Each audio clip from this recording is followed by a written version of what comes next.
So, there's one more thing to say about linear equations. Well, there's lots of things to say, but only one more thing we're interested.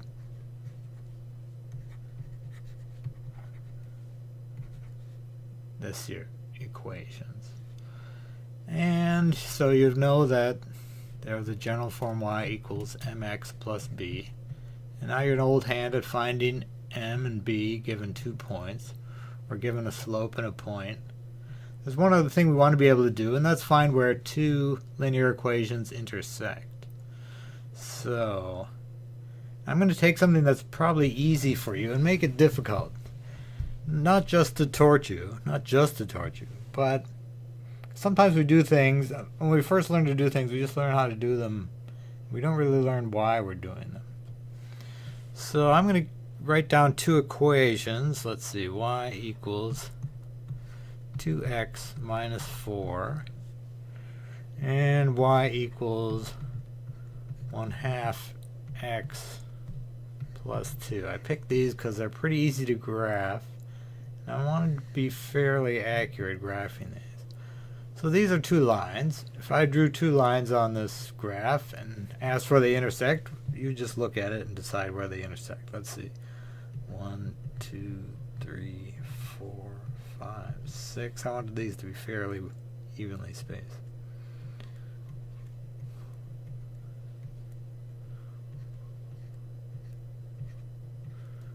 No, it's not very good, but it'll have to. It's our space, okay? So let's make this one red. I kind of picked these so to give you easy numbers. So to graph any equation, just try points. Let's try an x equals 0.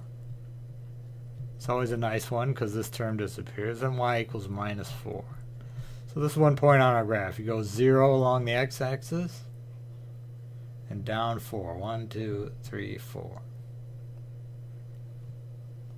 Alright, there's 1 point. Let's try another. How about put in 2?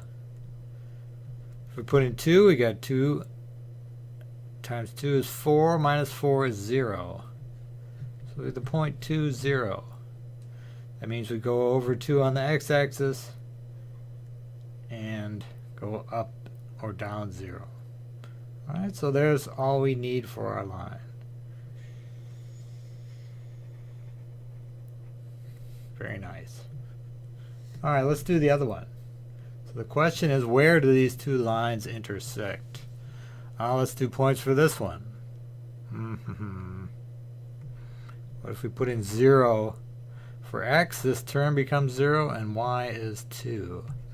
So the point 0, 2. So we go 0 up 2.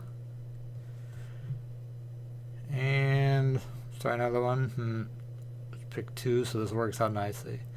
If that's 2, then it's 2 over 2. That's 2, 3. Point 2, 3. So go out 2, then up 2, 3. Right there. Okay. So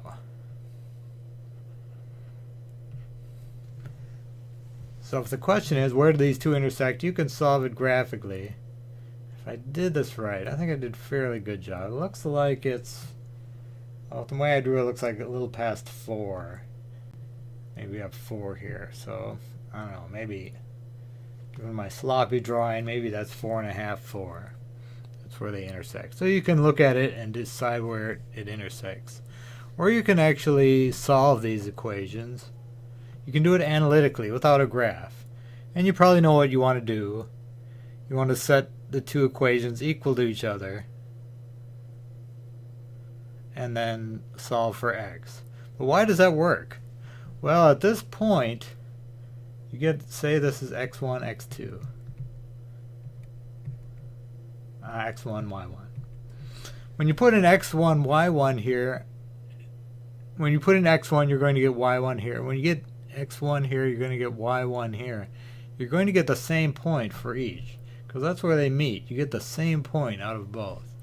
So if these y1s are the same, that means this side over here is the same. So what we're really doing is we're looking at these equations and we're finding where they give us the same point by finding the x value that makes both of these y values the same. The x in two different equations gives you the same y value, and that's why we're doing that. And a lot of times you say, oh, two lines, where they intersect, set them equal to each other and solve for x. But that's why we do that. So let's do that. It's not, the algebra looks pretty easy. I've given you some rough algebra in the past, but it all builds on each other. So let's see. Let's simplify this. Let's subtract 1/2 x from both sides. Do the same thing to both sides. So this is 4 over 2x minus 1 over 2x. This is 3 over 2x. And let's add 4. I should really write this all out on separate lines so that so now these cancel and these cancel. And we're left on this side 2 plus 4. Alright. Not so bad so far. 3 over 2x equals 2 plus 4 is 6. Let's write it up here. So we multiply both sides by 2/3. This is just our old algebra steps. So now these cancel out. And you have 6 times 2 over 3. So x equals 6 times 2 over 3, which is really 6 over 3 is 2. 2 times 2, that's 4. Or you could say this is 12 over 3, which is 4. So the x value that they meet is actually 4. So that doesn't give you the point. That just gives you the x value. You can put that x value into either of these and see what the y value is. So if you put x equals 4 in here, you get 4 times 2 is 8, minus 4 is 4. So it looks like it's the point 4, 4. I picked these equations because the numbers work out nicely. It looks haphazard, but it's not.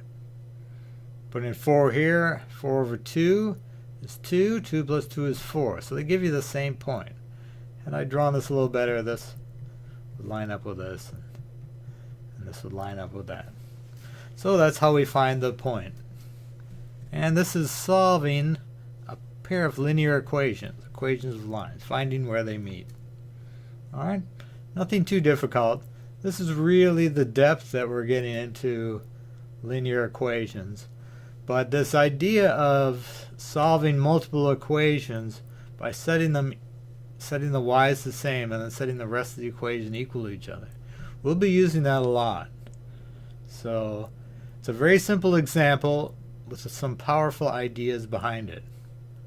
One last thing I'll mention. Let's take two equations.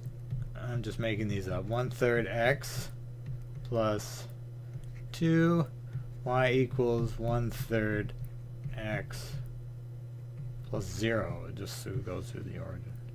I'm going to be very sloppy here because I think I deserve it because I worked so hard to make the other one nice.